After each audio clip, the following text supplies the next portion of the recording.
भगवान श्री कृष्ण केवल एक देवता ही नहीं, बल्कि एक महान योगी, रणनीतिकार, जीवन दर्शन के ज्ञाता और सच्चे मित्र भी थे। महाभारत के युद्ध में जब अर्जुन ने अपने सगे संबंधियों को युद्ध के मैदान में देखा तो उसका मन विचलित हो गया। उसने अपने धनुष को छोड़ दिया और कहने लगा, हे केशव, मैं युद्ध नहीं कर सकता।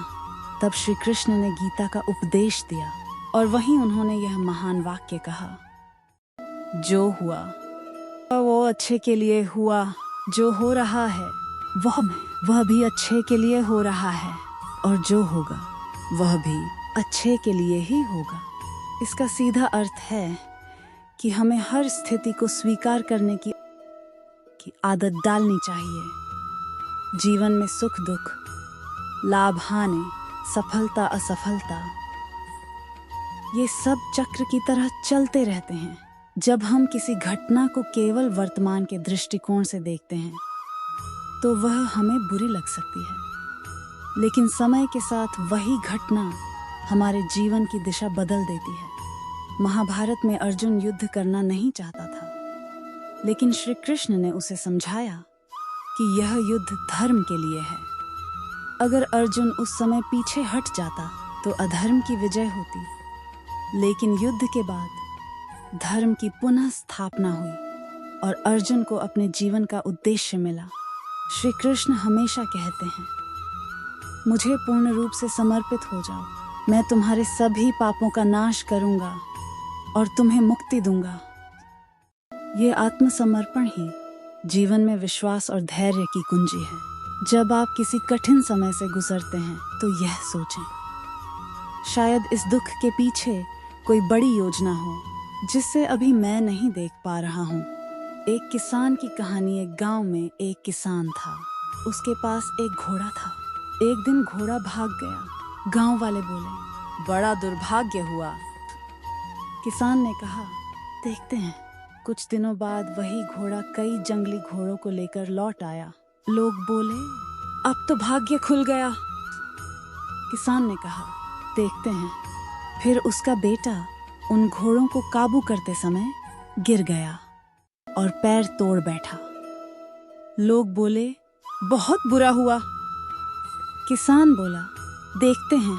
कुछ दिनों बाद सेना गांव में जवानों को जबरदस्ती भर्ती करने आई, लेकिन उसका बेटा अपंग था, इसलिए वह छूट गया। यह कहानी हमें यही सिखाती है कि हर घटना का परिणाम समय के साथ बदलता है, इसलिए तुरंत निष्कर्ष पर नहीं जाना चाहिए।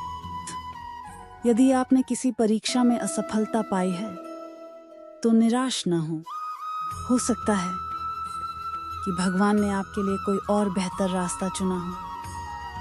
जो होता है वह अच्छे के लिए होता है। इस सोच को आत्मसात कीजिए। कई बार हम किसी नौकरी को खो देते हैं, किसी रिश्ते में टूटन आती है या कोई सपना अधूरा रह जाता है। उस समय हमें लगता है कि सब कुछ खत्म हो गया, लेकिन बाद में पता चलता है कि वही मोड़ हमारे जीवन का सबसे बड़ा वरदान बन गया। श्री कृष्ण ने कहा है, काल सब कुछ बदल देता है।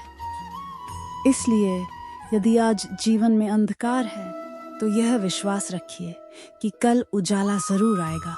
अगर बारिश हो रही है तो इंद्रधनुष भी निकलेगा। इसका मतलब यह नहीं कि हमें अन्याय सहना चाहिए या प्रयास छोड़ देना चाहिए। श्री कृष्ण ने भी अर्जुन को कर्म करने को कहा। उन्होंने यह नहीं कहा कि बैठो और सब भगवान पर छोड़ दो, बल्कि उन्होंने कहा, कर्म करते रहो, फल की चिंता मत करो। इसीलिए जब आप किसी कठिनाई से गुजर रहे हों तब प्रयास करना न छोड़ें, लेकिन मन में यह विश्वास रखें, भगवान जो करेंगे मेरे हित के लिए करेंगे। आज का युग अत्यंत प्रतिस्पर्धात्मक है। हर किसी को सफलता चाहिए, लेकिन हर कोई कठिनाई नहीं झेलना चाहता।